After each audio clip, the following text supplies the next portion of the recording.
Pastor, I screamed Jesus 27 times last night, and 0 were prayers. The Starbucks venti drops from Pastor Rick's hand in slow motion. Coffee explodes across his desk, drowning sermon notes, baptizing his keyboard, soaking his favorite C.S. Lewis book in espresso and pure shock.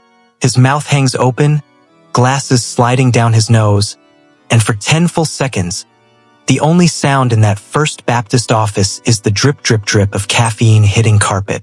Finally, he blinks twice, leans forward with his face the color of communion wine, and croaks out, "Debbie, I need you to repeat that, slowly, 3 more times."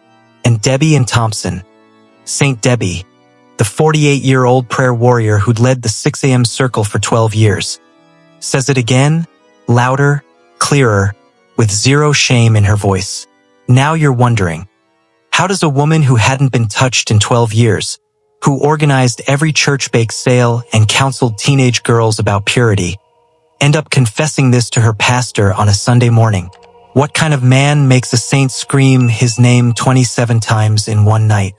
And why is she sitting in Pastor Rick's office at 9 a.m. wearing yesterday's wrinkled sundress?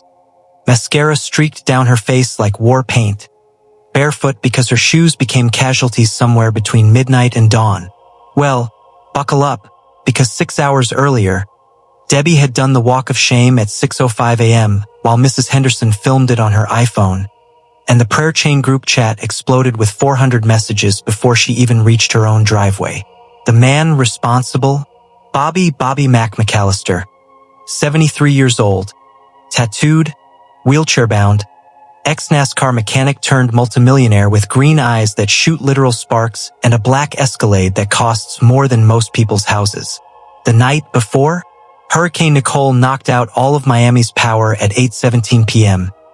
Debbie showed up at his door with a flashlight and a Bible, slipped on his marble floor, landed in his lap, and 12 years of celibacy exploded in 15 seconds.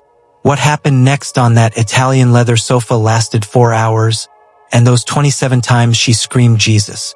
Not a single one was a prayer. Every single one was something Pastor Rick definitely did not cover in seminary.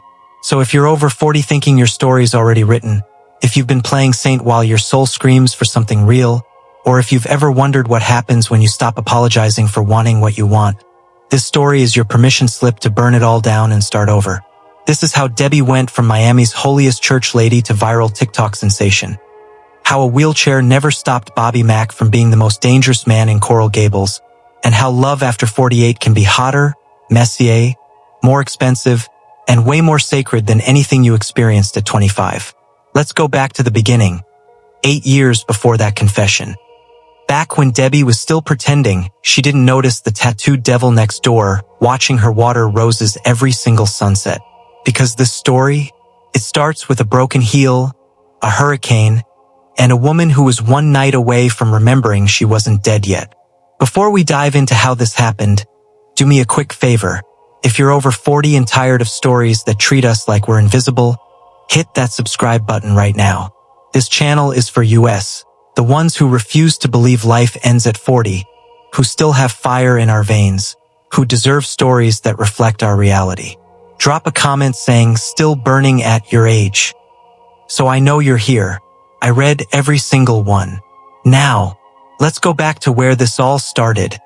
Everyone in Coral Gables knew Debbie Ann Thompson as Saint Debbie. At 48, she'd been leading the 6 a.m. prayer circle at First Baptist for so long that even Pastor Rick joked she had a direct line to heaven. Her golden hair always perfect, blue eyes soft with kindness. She was the woman who brought casseroles to every funeral and prayed for strangers in Publix parking lots. 12 years of celibacy after her ex-husband traded her for a bottle girl from South Beach had turned her into Miami's holiest church lady. Her 2-story house on Alhambra Circle smelled like pumpkin spice candles year-round, and her garden was so pristine that neighbors stopped just to take photos. Debbie's reputation was spotless. She organized every bake sale, led every Bible study, and never missed a single Sunday service.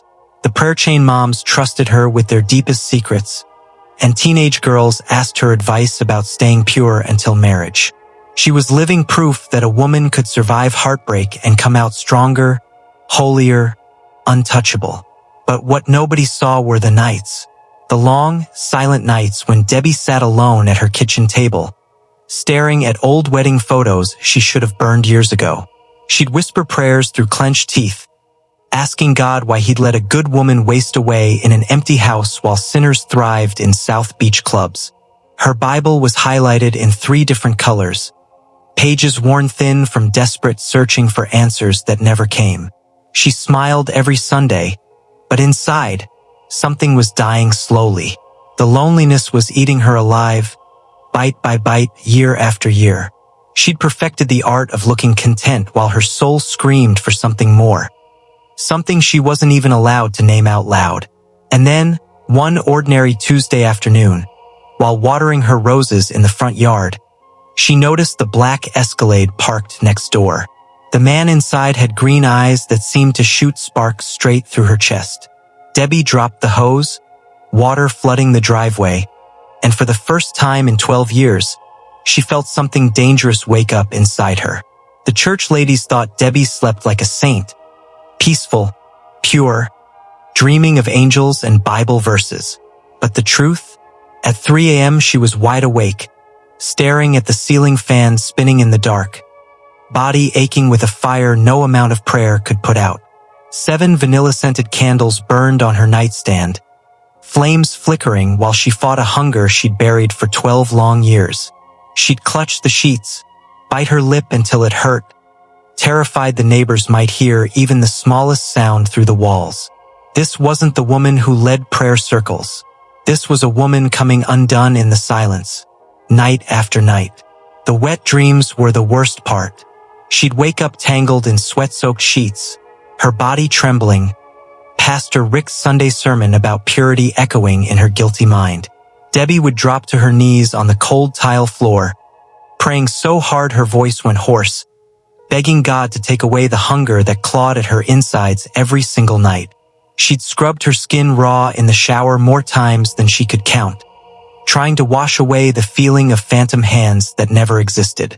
12 years of this torture, and she'd convinced herself she'd rather die than break. She'd made a vow after the divorce.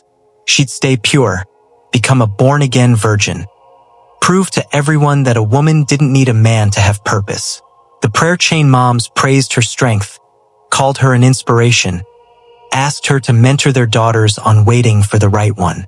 But none of them knew how many nights she'd sat alone on the edge of her bed, staring at the computer screen with trembling fingers, heart pounding as she added things to the cart, only to delete everything before checkout, tears streaming down her face. Packages that arrived in plain brown boxes and went straight to the trash still sealed, still untouched. Proof of battles no one ever saw her fight. Debbie had sworn she'd carry that war inside her to the grave, that she'd die faithful and alone rather than admit she was still human, still hungry, still burning. But vows are funny things. They're only as strong as the temptation testing them. And Debbie had no idea that her neighbor, the man with the sparking green eyes and the wheelchair that didn't slow him down one bit, was about to become the kind of temptation that would shatter every promise she'd ever made. The battle she'd been fighting alone in the dark was about to explode into broad daylight, and there'd be no going back. Something was coming, and deep down, beneath all those prayers and candles, Debbie knew she wasn't going to fight it much longer. Bobby Mac McAllister wasn't just any 73-year-old man in a wheelchair. He was a damn legend. Back in the day, he'd worked pit crew for the Daytona 500. Hands so fast they'd change a tire in under 7 seconds. Tattoos covering his arms like battle scars from the racing wars. Then came 1987, the crash that everyone in NASCAR still talks about in hushed voices. His best friend's car flipped 6 times at 180 miles per hour, and Bobby ran straight into the flames, pulling him out while the fuel tank exploded. He saved a life that day but lost both his legs doing it. 15 years ago, his wife died in his arms while they were slow dancing to Sweet Caroline at a beachside bar in Key Largo. She'd had a brain aneurysm, just dropped mid-spin, gone before the ambulance even arrived. Bobby held her on that sticky floor, her blood on his favorite Tommy Bahama shirt, and something inside him shattered that night. He never dated again, never even looked at another woman, until he moved to Coral Gables and saw a golden-haired church lady watering roses like she was praying over them. Something about her made him feel alive again, dangerous again. His garage was a shrine to his past life. 5 classic Corvettes lined up like soldiers, each one restored by his own hands. The crown jewel was his murdered-out Escalade ESV with custom hydraulic lifts that cost $40,000. Black on black on black, chrome rims catching Miami sun like diamonds. Bobby had sold his chain of mechanic shops back in 2018 for $18 million. And now he lived off dividends and drank Pappy Van Winkle bourbon that cost more per shot than most people's car payments. His mansion had an infinity pool overlooking Biscayne Bay, and his pit bull, Earnhardt Jr., was meaner than any guard dog money could buy. Every single evening, Bobby would roll his Escalade into the driveway at exactly sunset, windows down, just to watch Debbie tend her garden next door. He'd sip his bourbon, studying the way her sundress caught the breeze, the way she'd tuck that golden hair behind her ear when she thought nobody was watching. His boys from the old racing days said he was obsessed, told him to leave the church lady alone. But Bobby Mack didn't get to be a millionaire by playing it safe. He had a plan, and that plan started with making St. Debbie notice him, really notice him. The wheelchair had never stopped him before, and it damn sure wasn't going to stop him now. Bobby's mansion wasn't just a house. It was a statement. 8,000 square feet of glass, steel, and Miami attitude, sitting on 2 acres of waterfront property that real estate agents called obscene. The sale of his 3 mechanic shops had netted him $18 million back in 2018, and he'd spent it like a man who knew money was just paper with pretty pictures. Now he lived off dividends from investments his financial advisor called aggressively brilliant, sipping Pappy Van Winkle bourbon that ran $300 a pour while watching the sun melt into Biscayne Bay every evening. The infinity pool seemed to pour straight into the ocean, water so blue it looked photoshopped, with underwater speakers playing old Lynyrd Skynyrd when Bobby felt nostalgic. His pit bull, Earnhardt Jr., had his own air-conditioned doghouse with a memory foam bed that cost more than most studio apartments in Hialeah. The garage was climate-controlled perfection.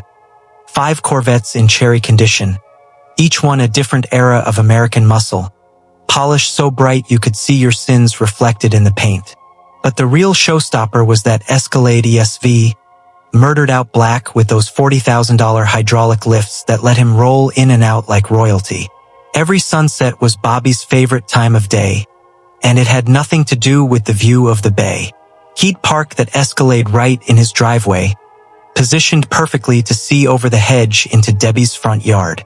She'd come out around 6:30 like clockwork, wearing those innocent sundresses that somehow made her look holier and sexier at the same time, watering her roses with this concentrated focus like she was baptizing each petal. Bobby would lean back in his leather seat, bourbon in hand, and just watch her move. The way her hips swayed when she reached for the high branches, how she'd wipe sweat from her neck with the back of her hand. His buddies from the racing circuit thought he'd lost his mind, wasting his golden years obsessing over some church lady who probably thought dancing was a sin. But Bobby Mack had built an empire from nothing, had cheated death on burning racetracks, had loved and lost the only woman he'd ever married. He knew what he wanted, and what he wanted was to make St. Debbie forget every prayer she'd ever memorized. The mansion, the money, the Escalade, it was all just the opening move. And Bobby Mack always played to win, no matter how long the race took. It happened on a Wednesday night, the kind of humid Miami evening where the air feels thick enough to chew. Debbie was walking back from Bible study at First Baptist, her heels clicking against the Flagler Street sidewalk, mind still replaying Pastor Rick's sermon about resisting temptation. Then her left heel snapped clean off, cheap Target shoes betraying her at the worst possible moment. She stumbled forward, arms windmilling, her Bible and purse flying in opposite directions, about to eat concrete face first. That's when she heard the wheelchair wheels screaming across asphalt like a NASCAR pit stop. Bobby Mack came out of nowhere, that Escalade parked illegally at the corner, and he caught her mid-fall like he'd been training for this exact moment his entire life. His arms were pure muscle. Decades of turning wrenches and lifting engine blocks hadn't gone anywhere just because his legs had. Debbie landed in his lap, her sundress riding up her thighs, and for 3 frozen seconds, neither of them breathed. She felt something hard pressing against her stomach, and it definitely wasn't his belt buckle. Her face went tomato red, and the words slipped out before her brain could stop them. Sweet Jesus. Bobby's green eyes locked onto hers, those sparks she'd noticed from across the hedge now burning holes straight through her chest. His voice came out low and rough, with just enough devil in it to make her cross her legs instinctively. Ma'am, if I was your son, I'd be grounded for life for what I'm thinking right now. His hands were still on her waist, thumbs pressing into her hip bones, and Debbie realized she hadn't tried to get up. 12 years of celibacy, of prayers and purity and playing saint. And here she was straddling a tattooed wheelchair king on a public sidewalk, while downtown Miami buzzed around them like nothing holy was dying in real time. She finally scrambled off his lap, mumbling apologies that sounded fake even to her own ears, grabbing her Bible from the gutter where it had landed spine up like some kind of divine accusation. Bobby just smiled that dangerous smile, handed her the broken heel and said, "Keep it. Something to remember me by." Debbie practically ran the 3 blocks home, her one good shoe clicking unevenly, heart pounding so hard she thought she might pass out. That night, she didn't light 7 candles. She lit 0, because for the first time in 12 years, Debbie and Thompson went to bed wondering what would happen if she stopped fighting and just let herself fall. The next morning, Debbie woke up to find a note taped to her front door. "You left your dignity on Flagler Street. Come get it back, Bobby." Her hands shook so hard she almost dropped her coffee mug. But instead of praying it away like she should have, she baked him a casserole, told herself it was the Christian thing to do, thanking him for saving her from a broken face. She walked it over at noon, knocked 3 times, and when he opened that massive front door, shirtless with reading glasses on, she forgot every single Bible verse she'd ever memorized. The casserole deliveries became a thing. Every other day, some new excuse wrapped in aluminum foil. Publix rotisserie chicken with her famous seasoning, green bean casserole that Pastor Rick always requested for potlucks, peach cobbler so good it should have been illegal. And Bobby? He started leaving notes inside the returned Tupperware. Started innocent. Best meatloaf in Florida, hands down. Then got bolder. This tastes almost as good as you probably do. Debbie read that one locked in her bathroom. White Diamond's perfume smudging on the paper because her hands were trembling so bad she could barely hold it. By week 3, the notes had gone from flirty to filthy. "Wanna ride me like Daytona 500? I promise I'll last longer than 20 seconds. Debbie should have been horrified. Should have marched straight to Pastor Rick and reported this sinful neighbor corrupting God's faithful servant. Instead, she kept every single note in a shoebox under her bed, reading them at 3 a.m. when the loneliness got so heavy she couldn't breathe. She'd fall asleep clutching those notes, dreaming of Bobby's touch, waking up flushed and guilty, but never quite able to throw the papers away. The prayer chain moms started asking questions. Why was St. Debbie always baking for the wheelchair man next door? Was she trying to witness to him, save his tattooed soul? Debbie lied through her teeth, said it was her Christian duty to feed the lonely widower, but her voice cracked on the word, lonely. Truth was, she wasn't feeding him out of duty anymore. She was feeding him because every time she walked through that door, Bobby looked at her like she was the only woman left on earth, and somewhere between the casseroles and the dirty notes, Debbie had stopped wanting to be a saint. She wanted to be wanted, touched, ruined. And Bobby Mack was more than happy to oblige. He was just waiting for her to ask. October 14th, 2022. Hurricane Nicole hit Miami like God's own fist. The power went out at exactly 8:17 p.m., plunging Coral Gables into pitch-black chaos.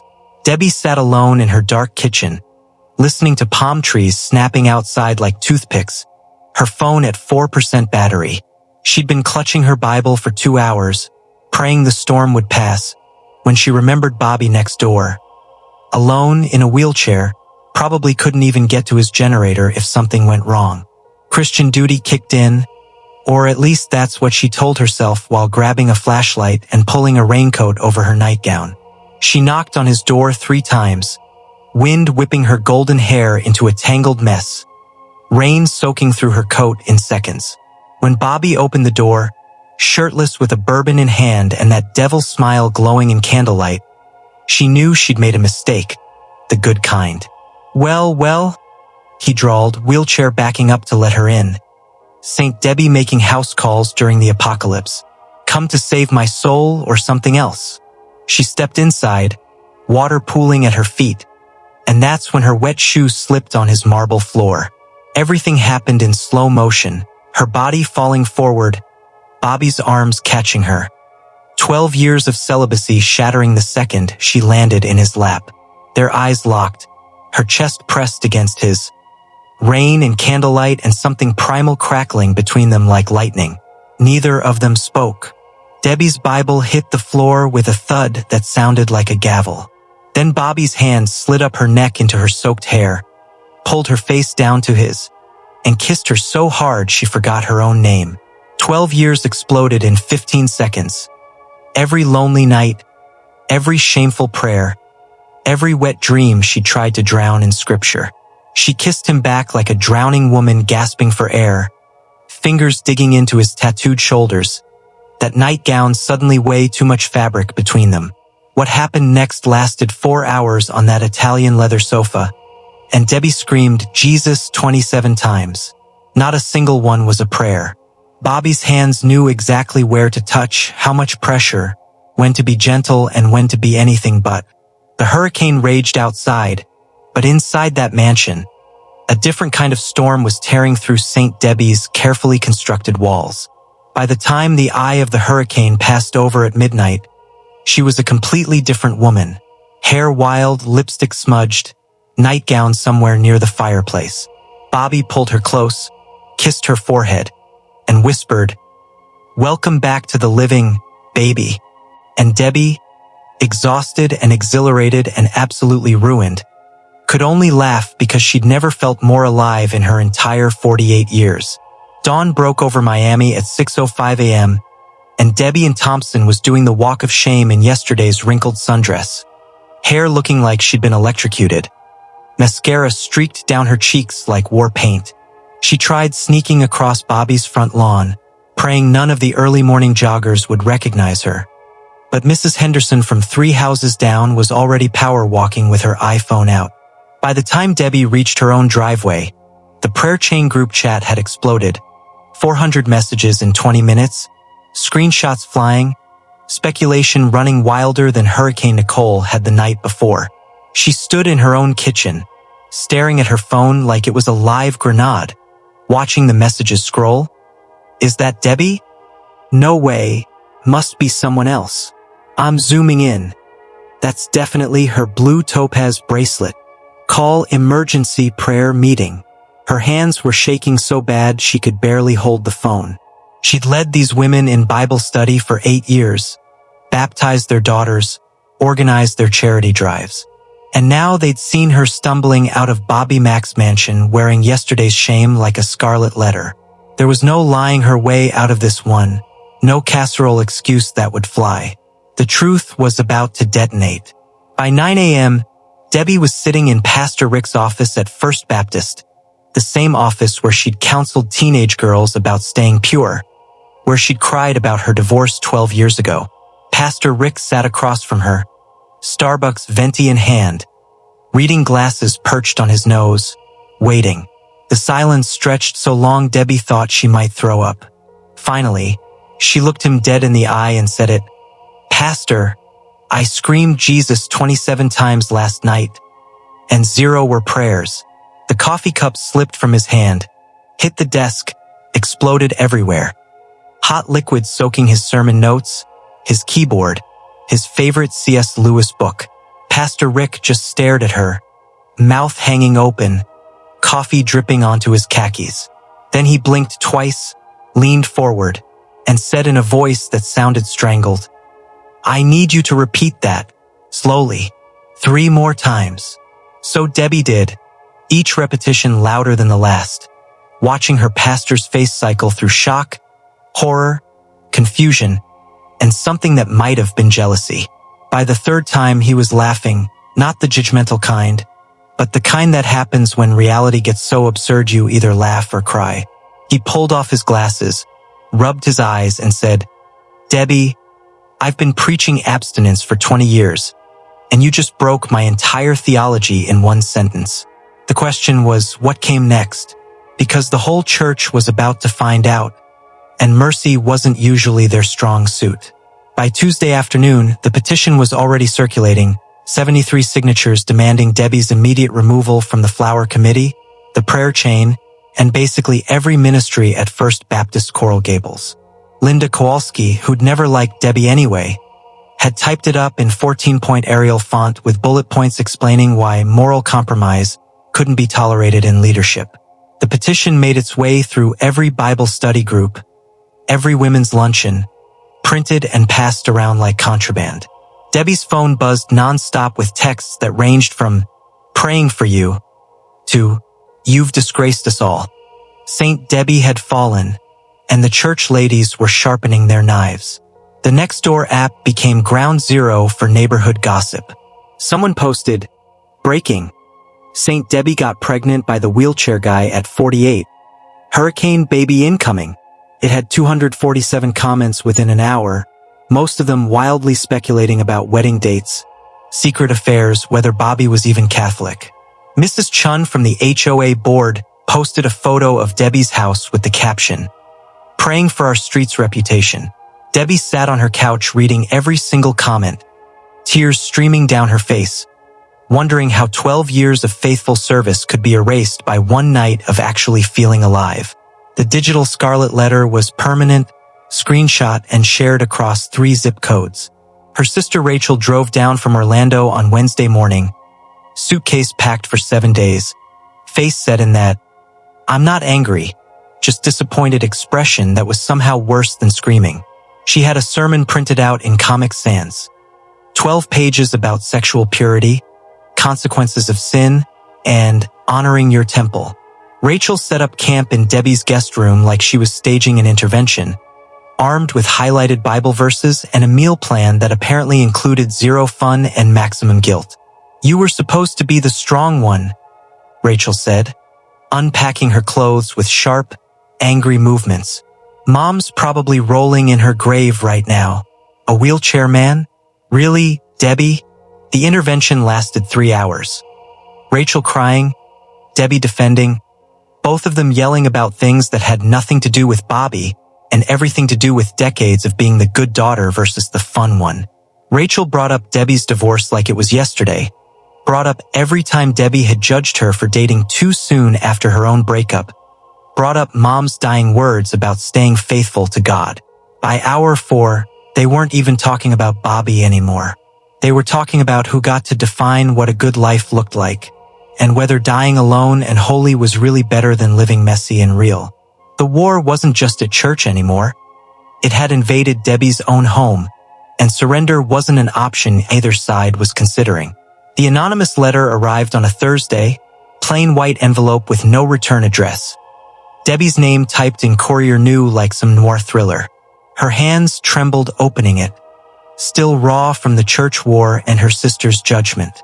Inside, one sentence in all caps, "We know what you did drunk on I-95 before the crash in 1998. Her knees buckled. 27 years of running from that night, and now someone had weaponized her darkest secret. She'd never told anyone. Not her ex-husband, not Pastor Rick, definitely not Bobby." The paper slipped from her fingers, floating to the kitchen floor like a death sentence. She drove to Bobby's mansion that afternoon, makeup-free, eyes swollen from crying, that letter clutched in her fist like evidence at a trial. When he opened the door, took one look at her face, he knew something had shattered. Debbie threw the letter at his chest, voice breaking. This is about you, isn't it? Someone's trying to destroy us before we even start. But Bobby's face went ghost white reading it, and that's when she knew this wasn't about her. His hands started shaking, the paper crinkling between his tattooed fingers. "Debbie," he whispered, "we need to talk, right now." They sat in his living room, the same Italian leather sofa where they'd made love during the hurricane. But now it felt like a confession booth in hell. Bobby told her everything. May 17th, 1998, coming back from a Daytona race, too much Jack Daniels celebrating a win, thought he could handle the drive home. He'd swerved on I-95, clipped another car, sent it spinning into the median. The passenger died on impact, 23-year-old kid named Marcus Webb, full-ride scholarship to University of Miami, whole life ahead of him. Bobby had money, lawyers, connections. The DUI got buried, the settlement paid quietly, and he'd carried that guilt like a 2-ton engine on his chest for 25 years. Debbie sat frozen, the man she'd fallen for suddenly a stranger wearing Bobby's face. She thought about Marcus Webb's mother, somewhere out there still grieving a son who'd never come home. She thought about the 27 times she'd screamed Jesus in Bobby's arms, and whether God was laughing or crying at the cosmic joke. For 3 days, she didn't answer his calls, didn't respond to his texts, locked herself in her house while the church ladies celebrated outside on Nextdoor. Told you that wheelchair man was trouble. Her sister Rachel called it divine intervention, proof that Debbie should come back to the fold. Forget this whole disaster. But on the 4th day, Debbie drove back to Bobby's mansion. She found him in the garage, polishing a 1967 Corvette with tears streaming down his face, Pappy Van Winkle bottle half empty beside the wheelchair. She didn't say a word, just climbed into his lap, wrapped her arms around his neck, and whispered against his mouth, "Your past is paid. Marcus is gone, and no amount of my judgment brings him back. Today, right now, I choose you." Bobby broke down sobbing, 25 years of guilt pouring out against her shoulder, and Debbie held him like she was holding her own broken pieces together. They weren't saints, either of them. They were just two damaged people who'd found each other in the wreckage, and maybe that was holier than any prayer she'd ever memorized. Bobby called her at 4 p.m. on a Saturday, voice dripping with that devil smile confidence she'd come to crave like oxygen. "Baby, get dressed. Today, all of Miami sees you're mine." Debbie's heart hammered against her ribs. She knew that tone, knew he was planning something that would either get them killed or make them legendary. She pulled out the red dress she'd bought online but never had the guts to wear, the one that hugged every curve she'd been taught to hide, sprayed white diamonds on her pulse points, slicked on red lipstick that screamed anything but saint, and walked out her front door like she was walking into war. The Escalade ESV sat in her driveway, black as midnight, chrome 24-inch rims catching the late afternoon sun like disco balls. Bobby had detailed it that morning. You could see your reflection in the paint, not a single fingerprint, hydraulic lift humming as he rolled up beside her.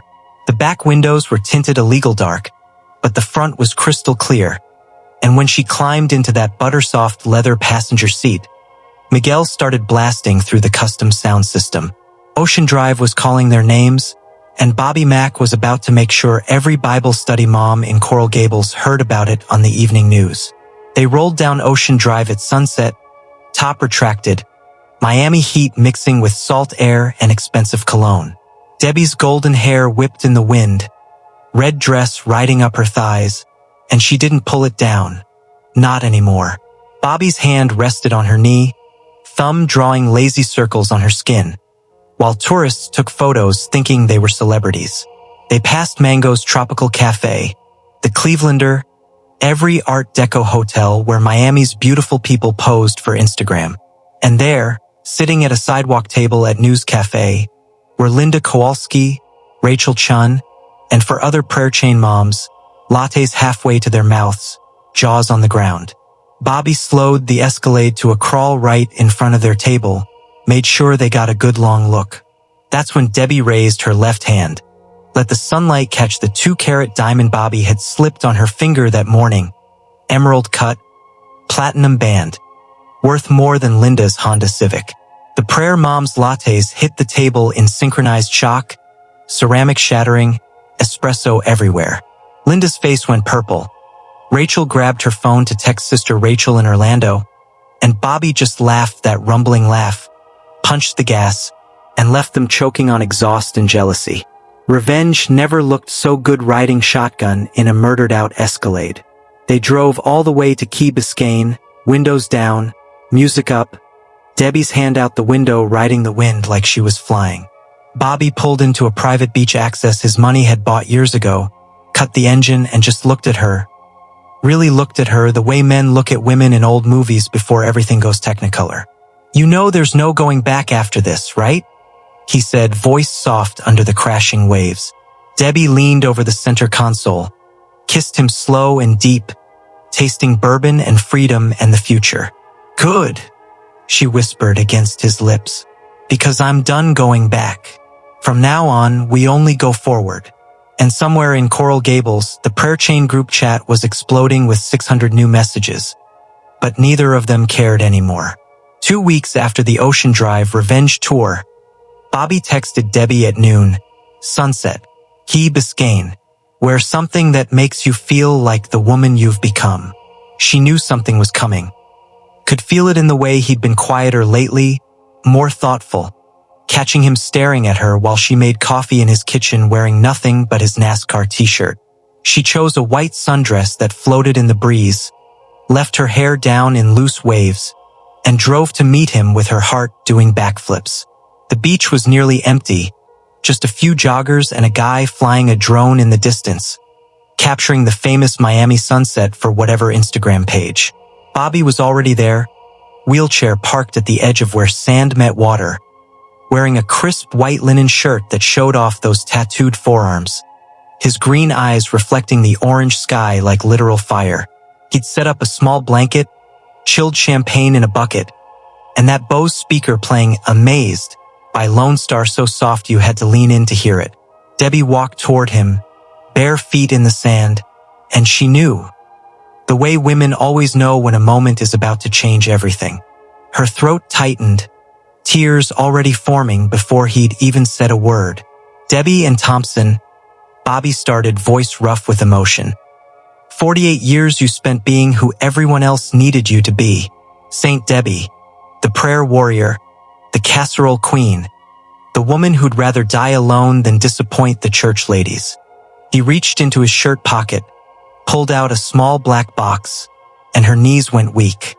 "But I've seen who you really are.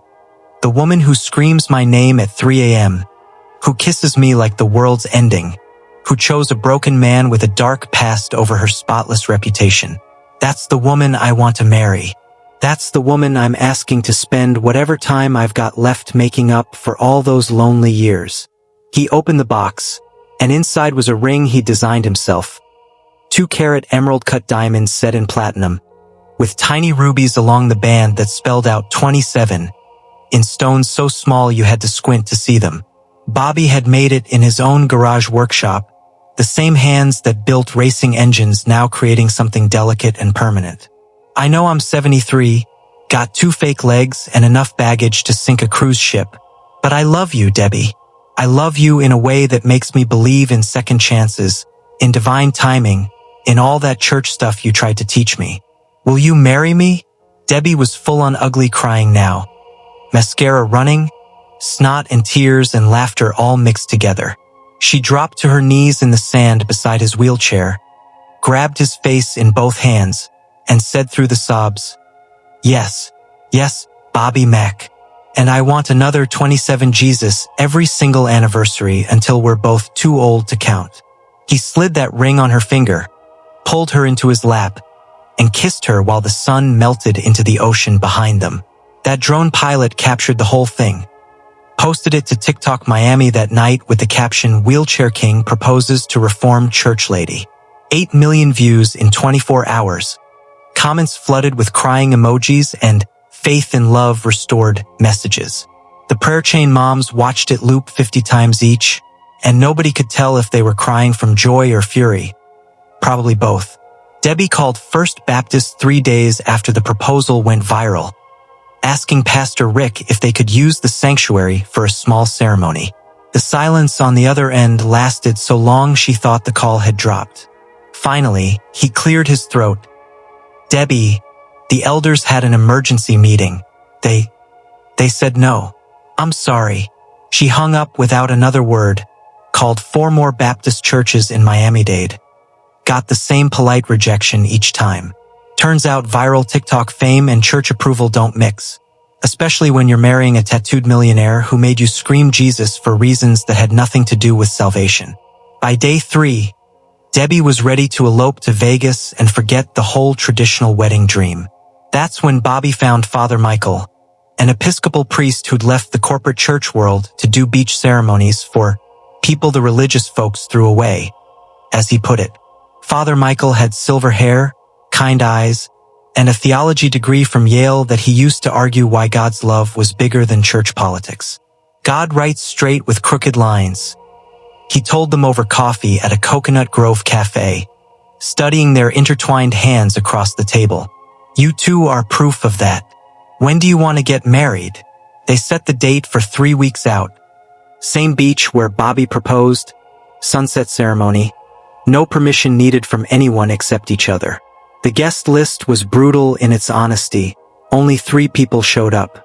Mike and Tony from Bobby's old racing crew, guys who'd seen him at his worst and loved him anyway, stood as witnesses wearing their cleanest jeans and button-downs. And Rachel, Debbie's sister, who'd driven down from Orlando still crying but finally accepting that her sister's happiness mattered more than her own religious comfort. Rachel stood in the back corner of the beach setup, mascara already running, holding a bouquet she'd brought as a peace offering. No prayer chain moms, no Bible study ladies, no Pastor Rick. Just the people who actually loved them instead of who they used to pretend to be. Father Michael kept it short and real. Talked about second chances, about how love after loss is somehow sweeter because you know how rare it is, about how God probably cares less about perfect theology and more about 2 people choosing each other every single day. When he got to the vows, Debbie's voice broke. "Bobby, you saw me when I was invisible. You wanted me when I thought I was done being wanted. I promised to love you loudly, messily, and completely. No more hiding, no more shame. No more pretending I don't need what I need." Bobby squeezed her hands, tears tracking down his face. "Debbie, you made me believe life wasn't over just because my legs were. I promised to make you laugh, make you scream, and make sure you never feel alone again." They did their first dance right there on the sand. Debbie sitting in Bobby's lap, his wheelchair barely swaying to Amazed by Lone Star playing from the Escalade speakers parked 20 feet away. No fancy venue, no crystal chandeliers, no choreographed Instagram moments. Just 2 broken people slow dancing at sunset, her white dress getting sandy, his hands on her waist, both of them crying and laughing at the same time. Mike filmed it on his iPhone, sent it to Debbie later with the caption, "This is what church should look like."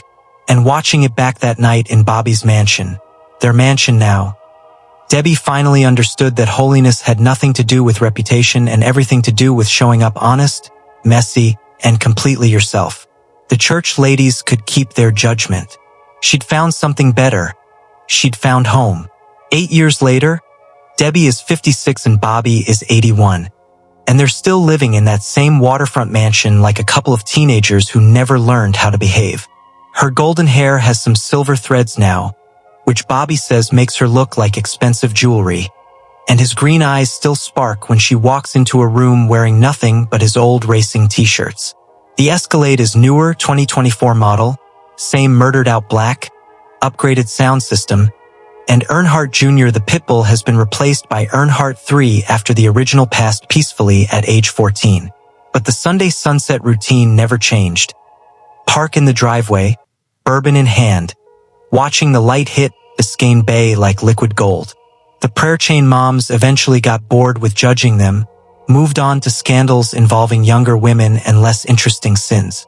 Linda Kowalski even sent a Facebook friend request last year.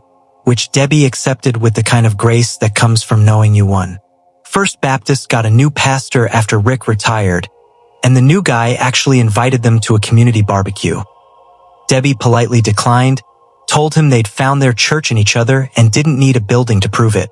These days, their circle is small but real. Mike and Tony still come by for Monday night football. Rachel visits every Christmas and has stopped crying about the whole thing, and the neighbors wave without judgment because time softens even the sharpest gossip. Every year on October 14th, they renew their vows on that same Key Biscayne beach where Bobby proposed. Father Michael still officiates, now pushing 80 himself, and the ceremony gets shorter every year because they keep interrupting with kisses. Last year's anniversary was particularly memorable. They'd rented the same private beach access, set up candles despite the fire marshal probably disapproving, and recreated that first hurricane night as best as two people in their 50s and 80s could manage. Debbie wore white lace that made her feel dangerous. Bobby wore his confidence like cologne. And when the sun finally set over Miami, they beat their old record. 41 times she screamed Jesus, and not a single one was a prayer. The TikTok from their original proposal still resurfaces every few months, racking up new views, comments from people saying, "This gives me hope," and "I needed to see love like this today." Debbie finally created her own account last year, posts videos of their daily life, Bobby making terrible jokes while cooking breakfast, her reading romance novels by the pool while he works on his Corvettes. One video of them slow dancing in the garage to old country music hit 2 million views.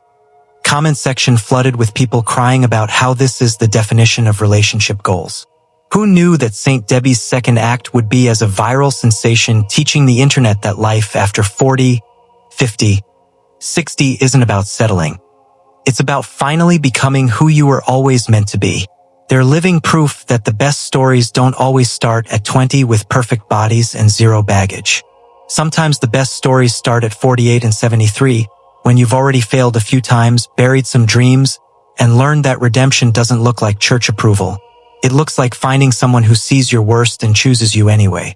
Bobby's legs might not work, but everything else does just fine. Thank you very much. And Debbie? She's done apologizing for wanting to be wanted, for screaming Jesus in contexts that would make Pastor Rick clutch his pearls. They're messy, they're real, they're expensive with their Escalades and waterfront views, and they're more in love now than they were on that hurricane night 8 years ago.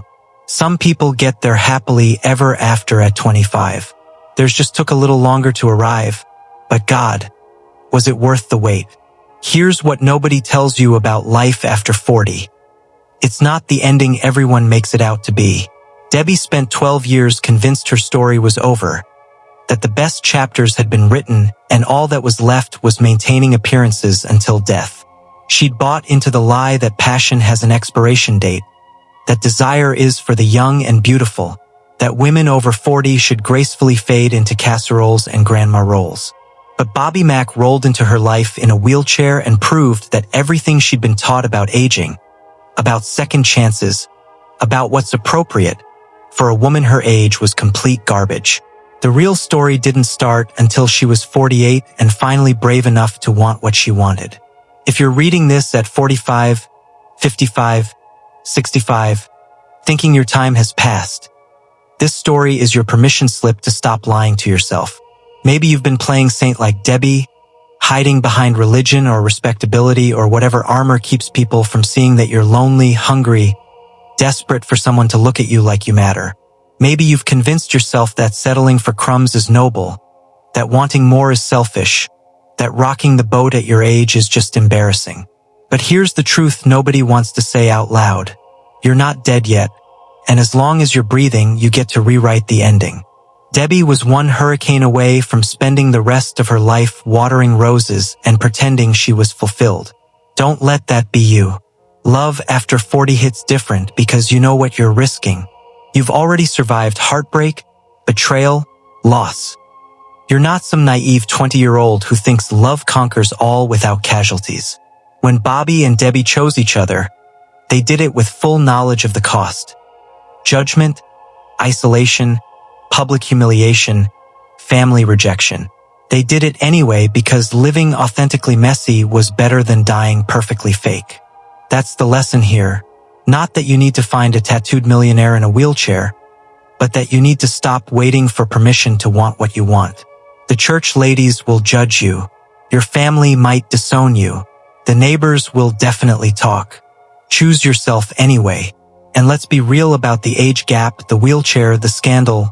None of that matters when two people actually see each other. Society loves to police who's allowed to desire and be desired, draws these arbitrary lines about what's acceptable based on age, ability, body type, bank account.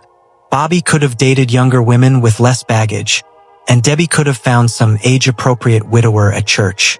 But they didn't want easy or expected, they wanted real. They wanted someone who'd seen hell and came back laughing. Someone who understood that scars are just proof you survived. Someone who wouldn't waste time pretending to be anything other than broken and hopeful and hungry for life. That kind of connection doesn't care about logistics. It just cares about truth. So here's your homework. Comment below, I still believe in love after 40. If this story hit you somewhere tender. Tell me your age and whether you're still waiting for your Bobby Mac or your Debbie to show up. Are you playing it safe? Or are you ready to risk it all for the chance to feel alive again? I'm pinning the first 100 comments because I need to know this story mattered, that somewhere out there, someone read this and decided to stop settling. Subscribe if you want more stories about people who refuse to let age, circumstance, or society's rulebook dictate their happiness. Hit that notification bell because next week, I'm sharing the story of a 62-year-old grandmother who left her marriage of 30 years for her Zumba instructor, and trust me, you're not ready for how that one ends. Your life isn't over. It's just getting to the good part. Now go live like you believe it. So here we are, 8 years later, Debbie's 56, Bobby's 81, and they're still breaking records in that waterfront mansion while the prayer chain moms scroll through their viral TikToks pretending they're not jealous. But this isn't just their story. This is your story if you're brave enough to claim it. Because I know some of you are sitting there right now, 43, 57, 62 years old, convinced your chapter's already closed. That passion has an expiration date stamped on your birth certificate. You've been playing it safe so long you forgot what it feels like to want something dangerous, to risk everything for the chance to feel alive again. So let me ask you something, and I want you to answer honestly in the comments. What's your Hurricane Nicole moment? What's the one thing you've been too scared, too appropriate, too worried about judgment to actually go after? Maybe it's not a tattooed millionaire in a wheelchair. Maybe it's the career change everyone says is crazy at your age, the divorce you've been postponing for a decade, the trip you keep saying you'll take someday, or hell, maybe it is someone who makes you feel like Debbie felt when Bobby caught her on Flagler Street. Drop it in the comments. Be specific. Be honest. Because I'm reading every single one, and I'm pinning the bravest confessions. And here's the real question that's going to keep you up tonight. If you died tomorrow, would you regret playing it safe? Would you wish you'd taken the risk cause the scandal lived the story that made people talk? Or are you okay fading quietly into casseroles and grandparent duty while that fire inside you slowly dies? Because Debbie was one broken heel away from spending the rest of her life watering roses alone. One hurricane, one moment of saying yes instead of playing saint. That's the difference between the life you're living and the life you're supposed to be living. So which one are you choosing? Comment below. I'm ready to rewrite my story at 48, 55, whatever age I am today. And tell me what you're finally going to stop apologizing for. I want to hear from the 50-year-old who's leaving her dead-end marriage, the 65-year-old who's starting that business everyone called stupid, the 48-year-old who's done pretending she doesn't have needs. Your story matters.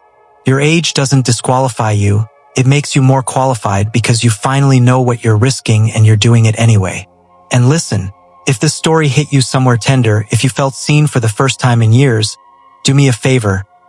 Smash that subscribe button and turn on notifications, because next week I'm dropping the story of a 62-year-old grandmother who left her 30-year marriage for her Zumba instructor, and the ending will make you believe in cosmic justice.